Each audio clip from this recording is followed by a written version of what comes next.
À la base, je voudrais donc louer la vision de l'État qui cherche de façon globale à gérer la ressource hydrique de façon durable.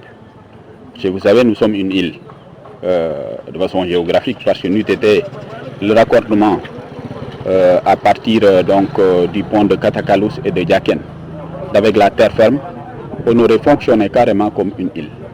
Les caractéristiques donc dans les milieux insulaires, c'est que elles abritent justement les îles à des nappes aquifères très vulnérables parce que la possibilité de recharge est unique et justement elle est d'origine pluviale.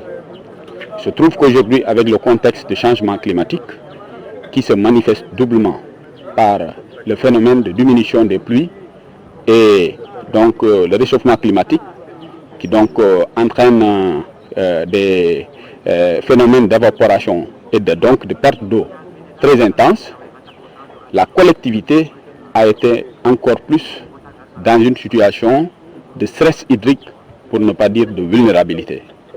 Donc le premier point relativement à la vision de l'État, c'est un peu cet aspect-là, l'aspect de durabilité, de gérer de façon durable la ressource en eau. Ils ont commencé par l'étude d'impact hydrogéologique qui a pu donc détecter une nappe d'eau, aussi bien pour le projet du continent qui a pu desservir le Cap Skirring, Bokot, Djemberin et autres, une autre nappe justement à la traversée de Djemberin, à partir de laquelle on a pu envisager donc le projet d'alimentation en eau des îles de la basse Casamance en ce qui concerne le département de Sud. Là, c'est une autre innovation. Parce que vous savez, tous les projets doivent être calibrés sur, en tout cas, les disponibilités des ressources que ces projets-là sollicitent.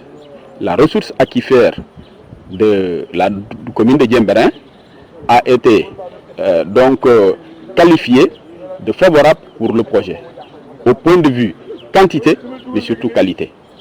À partir de ce moment, l'État donc a commencé le travail avec les grosses œuvres qu'il a déjà réalisées. Les conduits principaux ont été déjà réalisés.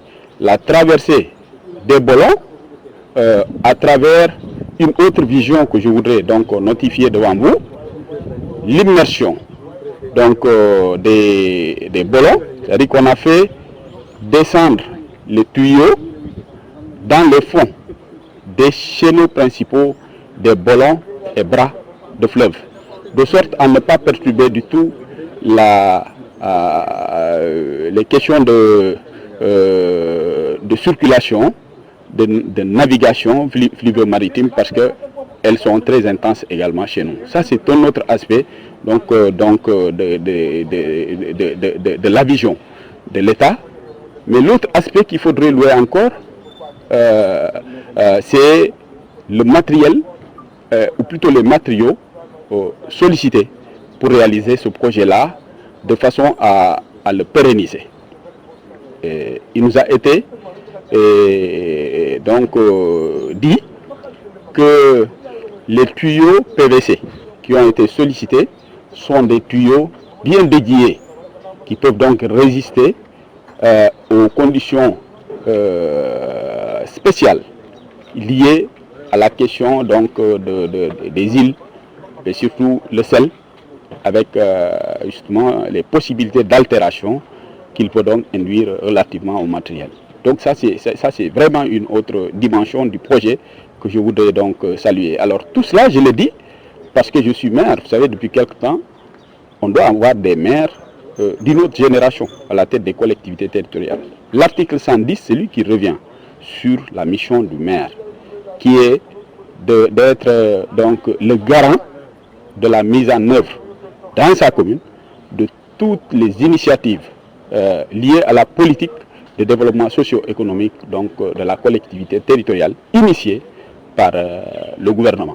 Tout cela, nous l'avons fait parce que tout simplement les services de l'effort nous ont imprégnés, nous ont mis justement dans le dossier de sorte qu'on puisse suivre et l'on puisse donc communiquer avec les populations. Et c'est le moment de remercier le président de la République, parce que c'est lui qui a défini la politique.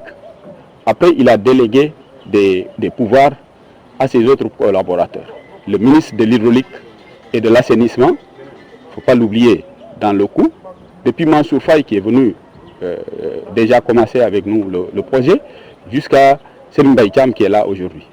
Mais mention spéciale à l'OFOR, avec sa délégation, qui a pu rendre effectif ce projet-là, qui va à la limite nous permettre d'atteindre l'ODD 6 avant même le délai, c'est-à-dire 2030.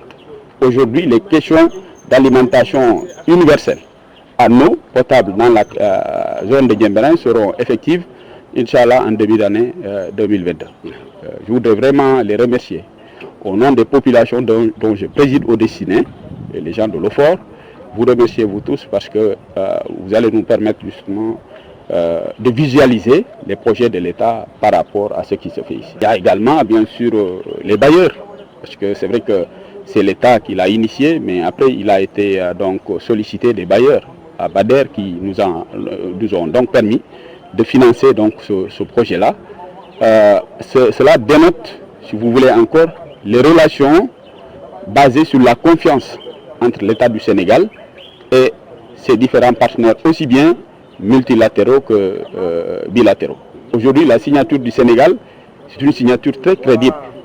Le Sénégal est aujourd'hui à la croisée des chemins des politiques publiques, même de la diplomatie internationale. Voilà pourquoi il faudrait justement louer l'amitié entre le Sénégal et ses autres amis, et pour faire en sorte que de cette amitié-là, l'on puisse avoir des financements comme on est en train de le faire ici dans la zone de Diembéring. Radio Kabisu FM 100.0 dans le Kassa.